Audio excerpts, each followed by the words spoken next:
Welcome to Tejwarta News Network. देता अनेक उपमा पंढरीचा महिमा असा ठाव नाही कुठे देव उभा उभी भेटे। या संत वचनांची प्रचिती देणारा भक्तिरसाचा अविस्मरणीय सोहळा बुधवारी कडानगरीत अनुभवायला मिळाला।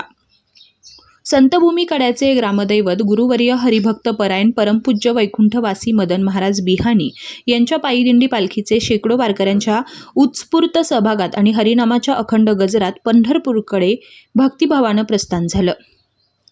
कडा येथील संतश्रेष्ठ गुरुवर्य मदन महाराज बिहाणी यांच्या पायीदिंडीचे बुधवारी सकाळी टाळ मृदुंगांच्या निनादात, वीणेच्या मंजूळ सुरात, चिपळ्यांच्या तालावर आणि खांद्यावर डौलाने फडकणाऱ्या भगव्या पताकांसह ज्ञानोबा माऊली तुकाराम, रामकृष्ण हरी, जय जय रामकृष्ण हरी या जयघोषांनी संपूर्ण परिसर भक्तिमय झाला होता। वारकऱ्यांच्या ओठावर हरिनाम आणि हृदयात विठुरायाच्या दर्शनाची आस अशी अलौकिक भक्तिभावना प्रत्येकाच्या चेहऱ्यावर झळकत होती। या मंगल सोहळ्याला निसर्गानेही जणू आनंदाने प्रतिसाद दिला। दिंडी प्रस्थानाच्या वेळी बरसलेल्या वरुणराजाचा रिमझिम सरींनी माऊलींच्या भक्तांचं स्वागत करत वातावरण अधिकच पावन केले।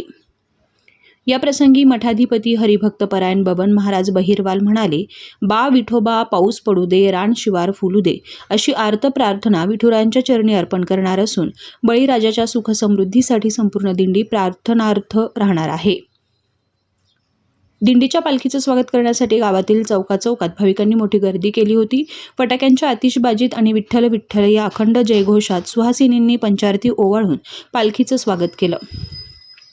प्रत्येक ठिकाणी फुलांची उधळण, भक्तिभावाने केलेले नमस्कार आणि माऊलींच्या चरणी अर्पण झालेली श्रद्धा यामुळे संपूर्ण कडा नगरी विठ्ठलमय झाली होती।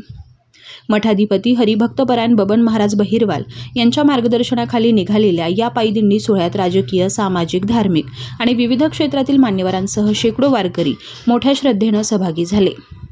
संत परंपरेचा वारसा, हरिनामाची अखंड परंपरा आणि विठ्ठल भक्तीची अमृतरस अनुभवत ही दिंडी आता पंढरीच्या दिशेनं मार्गस्थ झाली आहे। वारकरी चालतो ती वाट केवळ पंढरीकडे जात नाही, ती माणसाच्या अंतःकरणातून थेट विठ्ठलाच्या चरणी पोहोचते। याची अनुभूती देणारा हा भक्ती सोहळा कडानगरीच्या सांस्कृतिक आणि आध्यात्मिक वैभवाला पुन्हा एकदा उजाळा देऊन गेला। Tejvarta news network, कडाष्टी।